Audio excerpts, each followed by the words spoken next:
Okay.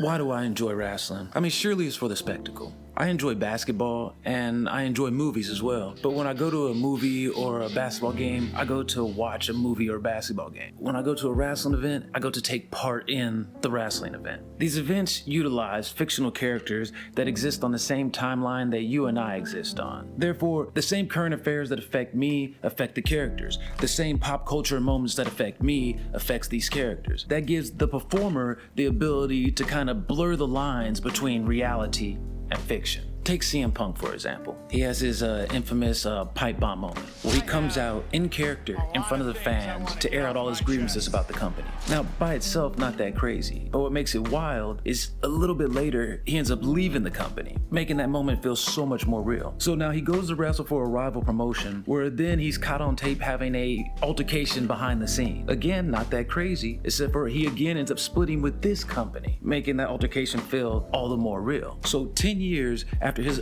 original departure from the WWE, CM Punk makes a return to the WWE. Inside Chicago, his hometown, the Second City Saint is back. CM Punk's first match back is a Royal Rumble. That is a 30-man over-the-top rope elimination match. Now, the winner of this match gets to take any champion of his choosing to a title match inside WrestleMania. CM Punk is able to eliminate Drew McIntyre inside this match, but ultimately CM Punk is eliminated by Cody Rhodes, and then Cody Rhodes goes on to finish his story at WrestleMania. On the following episode of Raw, CM Punk comes out to address the crowd, and he does this heartfelt speech. I mean, there's tears. He talks about his WrestleMania dreams and hopes, and he informs us that inside the Royal Rumble, he tore his tricep, and therefore he's not going to be able to compete inside of WrestleMania. The speech was beautiful. I loved it. But the best part was when Drew McIntyre came out to let us know that he found religion and a new vigor to chase after a world title. He then starts to run through all the baby faces inside the WWE. He smashes Sammy, Cody Rhodes, and even best Randy Orton inside the Elimination Chamber,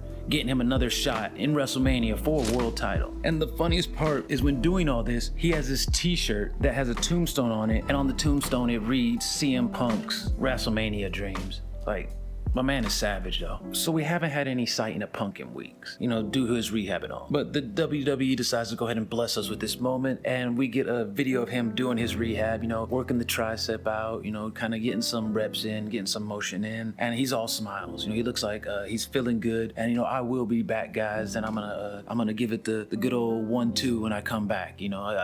This is just a temporary thing. But the most beautiful part is, for some reason, Drew McIntyre ruptured his eardrum, and the doctor told him that due to this ruptured eardrum, it might be best for you to not participate in WrestleMania. And when we finally get Drew and Punk face to face, there's fireworks. CM Punk informs us that due to his injury, he cannot participate inside of WrestleMania. But he still kind of gets a WrestleMania moment because he's going to be there as a guest commentary. At WrestleMania, Drew McIntyre manages to do it. He's able to win the title. He has his WrestleMania moment, but he can't help but throw it in CM Punk's face. And CM Punk can't help but be CM Punk. So with the assist from Punk, Damian Priest is able to have a successful Money in the Bank cash in and end Drew McIntyre's 5-minute WWE Championship reign. On the following episode of Raw, Drew McIntyre gets another opportunity to get a #1 contendership so he can fight for the title, and CM Punk screws him out of that. But a couple weeks later, he's able to get another opportunity at the title, and this one is huge. It's gonna be inside Glasgow, Scotland. That's where Drew McIntyre is from. So he's inside this match with Damian Priest for the championship, and like wrestling happens, and the referee gets knocked out. So another referee has to run down to the ring in order to keep this match going. And when the referee gets there, we notice it's CM Punk. So CM Punk has now screwed Drew McIntyre out of three championship titles. I mean, who's the heel in this relationship? There's no faces here. There is no faces in this. So on the Monday Night Raw, following the Glasgow match, Drew McIntyre comes out to the crowd, and he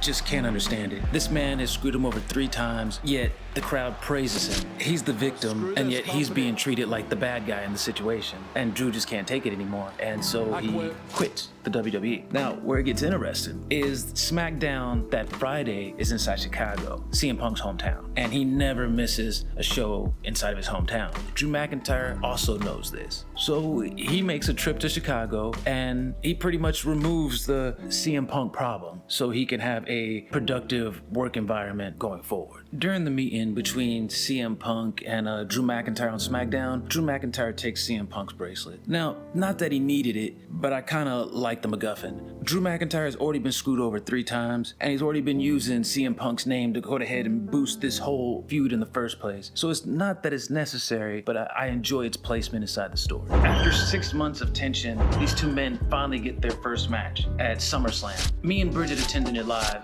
and it was amazing. It was very much so a King's Road style of match, with Seth Rollins balancing impartiality and indifference. A pivotal moment inside the match is when CM Punk notices the bracelet and is distracted by it. Therefore, Drew McIntyre is able to get the win. Still completely obsessed with each other, for Drew Punk 2, we get a strap match. In the strap match, we're able to see that Drew is clearly the physically dominant one out of the two. He's just stronger, he's bigger, he's faster, he's younger. Smart Drew in order to get the victory. But this does put them at a 1-1 now. 1 Drew, 1 Punk. Even after the strap match, the feud was still too much to contain. So Adam Pearce had to do what he had to do, and we got a Hell in a Cell match. Me and Bridget also attended the Hell in a Cell match at Bad Blood in Atlanta, Georgia, and it was a masterpiece. It was a masterfully told story of 2 men that had been pushed to their absolute limits to where this seemed to be the only solution to their feud.